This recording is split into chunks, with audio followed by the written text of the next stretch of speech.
Dear friends, it gives me great happiness to welcome you to the Goddess Awakens. We're going to spend some time reflecting on how to activate the creatrix. But first of all, Lakshmi, who is this wise woman? Savia, Women for the Future. That was a vision I had when I was in retreat in Japan last year, to create a movement for women, to create a space for sisterhood, to be able to cross boundaries and explore together this wisdom that we have as women. For me, the wise woman, this beautiful entity in the depths of ourselves, is this beautiful alchemy between being a representative and the daughter of the great mother goddess, the great feminine sacred force. And she is the alchemy with the wisdom of all women, past, present, and future. So let's celebrate being a woman. Let's celebrate, despite the fact that in the spiritual consciousness, beyond the place where the wise woman inhabits, which is a place of the soul, the deepest part of us, the place of the mastery, the place of the healer, the place where we always have peace. Beyond that individual identification, there is spirit, and that is beyond gender, isn't it? Right? There are essences and natures that are masculine and feminine within the spiritual consciousness, without a doubt. But here we have the possibility to explore, who am I? What is this wealth of wisdom that we can use to create a fulfillment in our psychological being, to understand ourselves in our own cultural context? And that is quite a conundrum, I would say it's taking a lifetime, and I think it will take a lifetime for me and perhaps all of us to understand all of these programmed structures that we have been shedding and continue to shed in this constant evolution. So today, in this event, the Goddess Awakens, we're going to have 3 moments. We're going to have a time to explore the nature of creativity. What does it mean? What does it mean for me? We're going to create gifts for ourselves and the world, creative gifts. We're going to do exercises.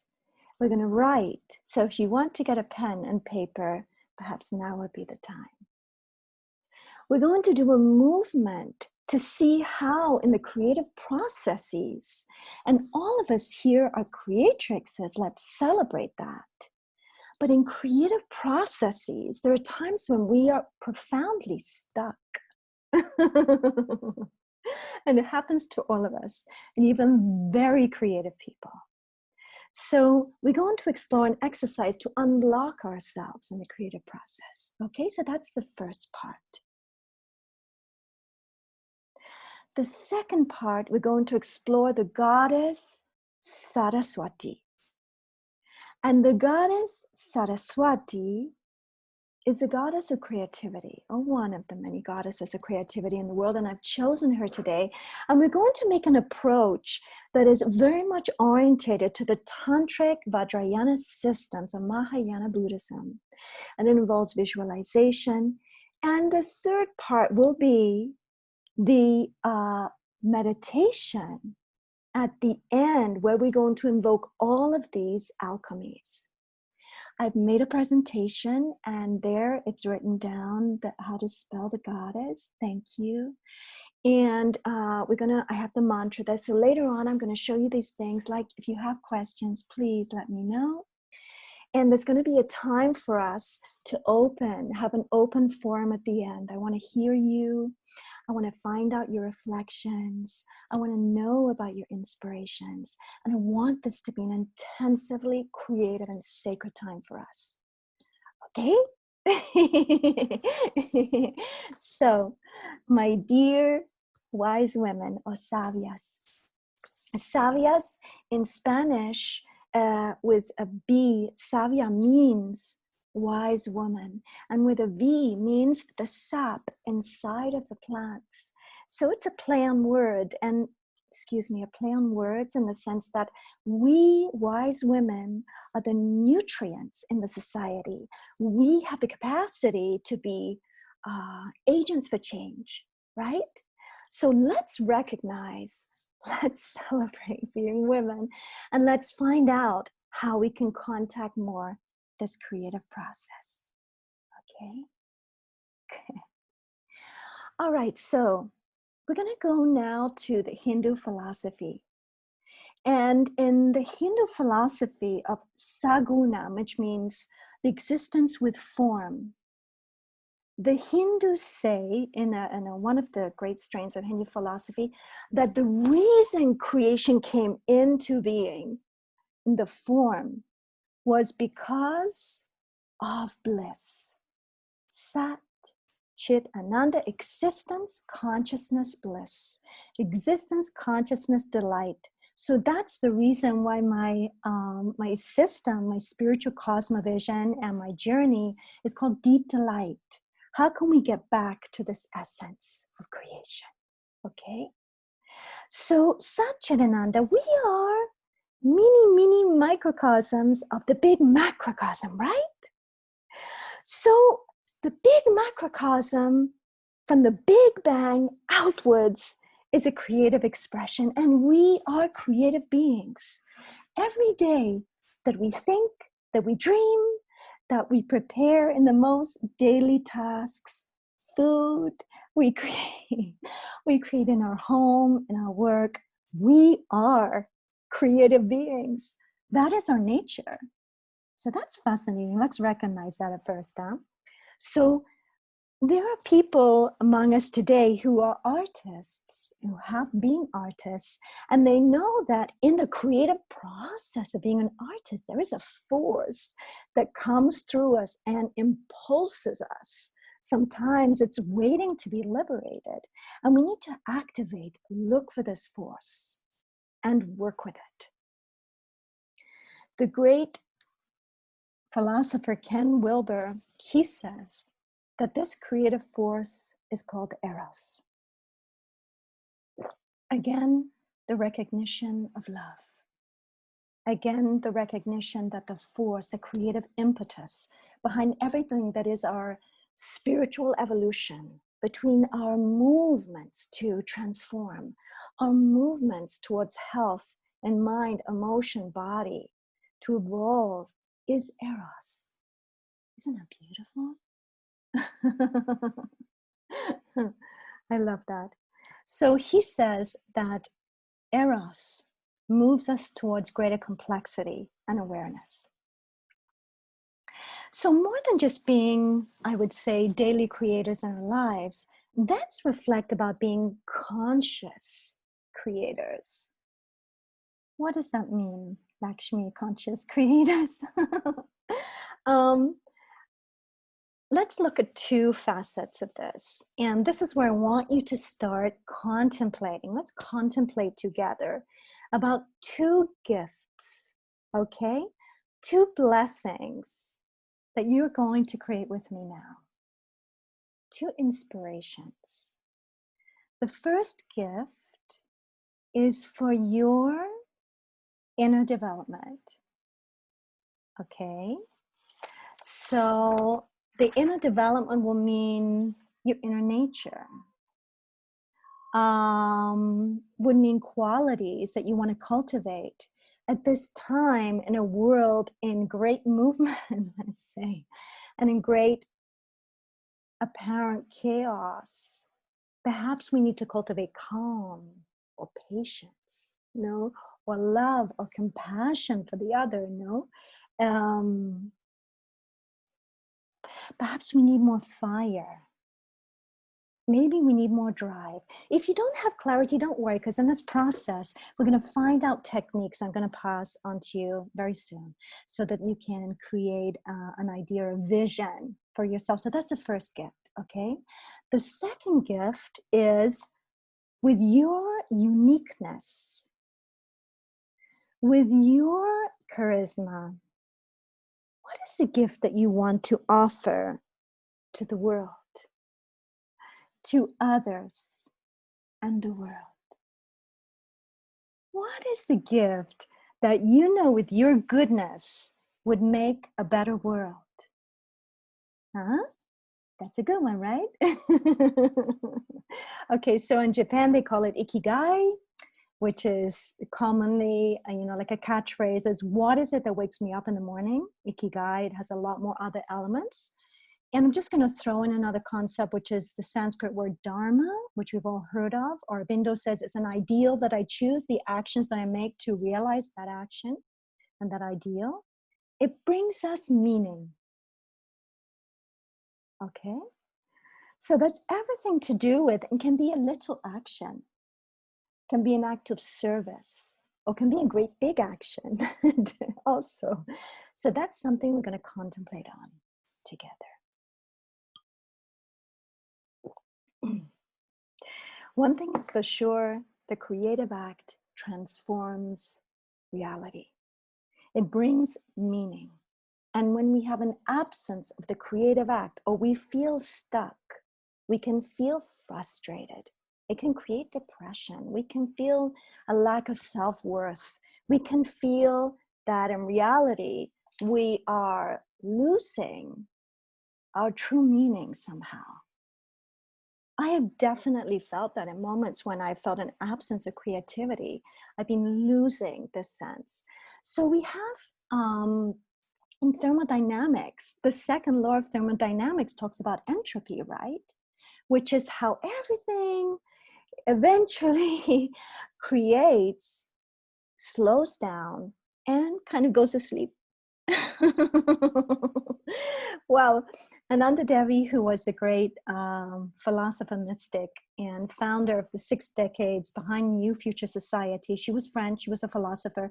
She also said that the silent waters of inertia was one of the greatest illnesses of humanity, and that this is what extinguishes the fire of creativity.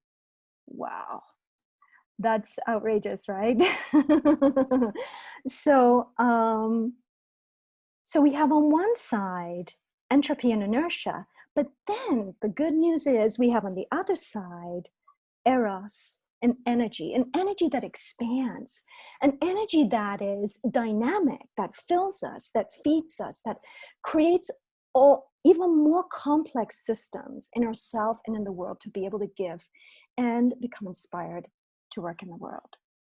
Okay, so we have 5 elements here to become creatrixes, and we're going to work on the exercises in just a minute. Okay, so these secrets are, the first one is meditation. Oh yes, meditation. So meditation is this extraordinary tool. Meditation is not the path in itself. It is a tool on the path. We know that meditation is an intensification of the consciousness that we take into life, and life itself should be a meditation, right? So this is the integration. Deva, who was my master, and some of you knew him, he always talked about one-mindedness, uniting the mind with my hand in action. So that's really fundamental. So let's get back to meditation. The meditation is about connecting with myself. It's about uniting my mind. It's about patience. It's about being intimate with myself. And more than connecting with the depths, it's about connecting with the totality, right? It's about connecting with the source, with the great goddess, connecting with the fountain of all creativity. So for me now, many years, I have a practice where I meditate for 1 hour every morning, and I will not give that up for anything. I was reading in this beautiful book called Love on Every Breath, this wonderful American Tibetan Buddhist woman, and she says, it's unnegotiable. So if for you it's 10 minutes or 20 minutes, that's fine, but make that a priority. Okay, so that's the first step. Second step, visualization through words and images. In the meditation we're going to have, so that I can pass this tool to you, we're going to visualize certain things. But in the same way, there are some very specific words that I want you to write down. I am. So for example, say Lakshmi would like to become more calm. I am calm. Okay, I'm writing it in the affirmative now. And then I can see myself being calm in life. Okay, so I am, and I can see myself. So you adapt that to what it is that you want to create, the gift for yourself and the gift for the world. And we're going to have time for that exercise in just a jiffy. Okay, so I am compassionate, for example, and I see myself being compassionate with all the people around me. And that's quite a challenge, right? Okay, so that's the second one. The third one is inspiration. So we need to inspire ourselves, and also we need to receive sources of inspiration, books, events, like this moment, videos, people who are inspiring us. Listen to them, uplift your mind, take your mind high, take your vision to altruism, take your vision to transformation. And the more that we do this with various sources, we become more and more inspired. It's a fire that feeds itself. So obviously life is not all about fire and creation, and this is very subtle and very important, but it is fundamentally a tool for this creative process. Of course, it's very important to retreat and to be still and to leave everything behind for moments.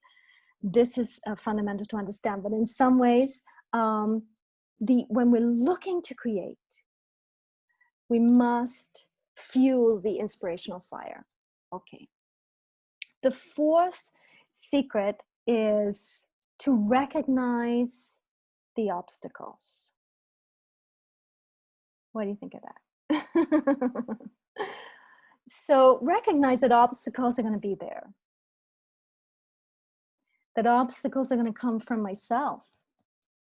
And this has happened to me so many times. Fears, anxieties, insecurities, worries, the sense of not being worthy or capable of creating something. So let's be open to the obstacles and understand them as some challenges and opportunities. That's really fundamental. Okay, so we're going to work on that in a moment. And then the fifth element, the fifth part of this, are invocations of spiritual beings. And this is where, for me, as a spiritual, if I can classify myself as a spiritual person, a person who's very seriously dedicated to the spiritual and sacred path, is that we can drink from these sources. We can drink from these deities. And these are ancient practices that go back in Tibet 800 years or more. So there's a beautiful book by Sally Kempton. I forgot the name, there you go. Awakening Shakti, okay? And it talks about all these different goddesses and how to invoke them. So we're going to invoke a goddess, Saraswati, in a minute, and I'm going to tell you all about that in just a moment, okay? So now we're going to do our exercise, and this is a writing exercise, so get your paper and pen handy. And in this writing exercise, I want you to write down what gift or what is it you would like to create for yourself. It can be one thing or many things. Or what would you like to create for others and the world? Okay? And if it's not clear, don't worry. Don't think it out with your intellect. Just allow your hand to move.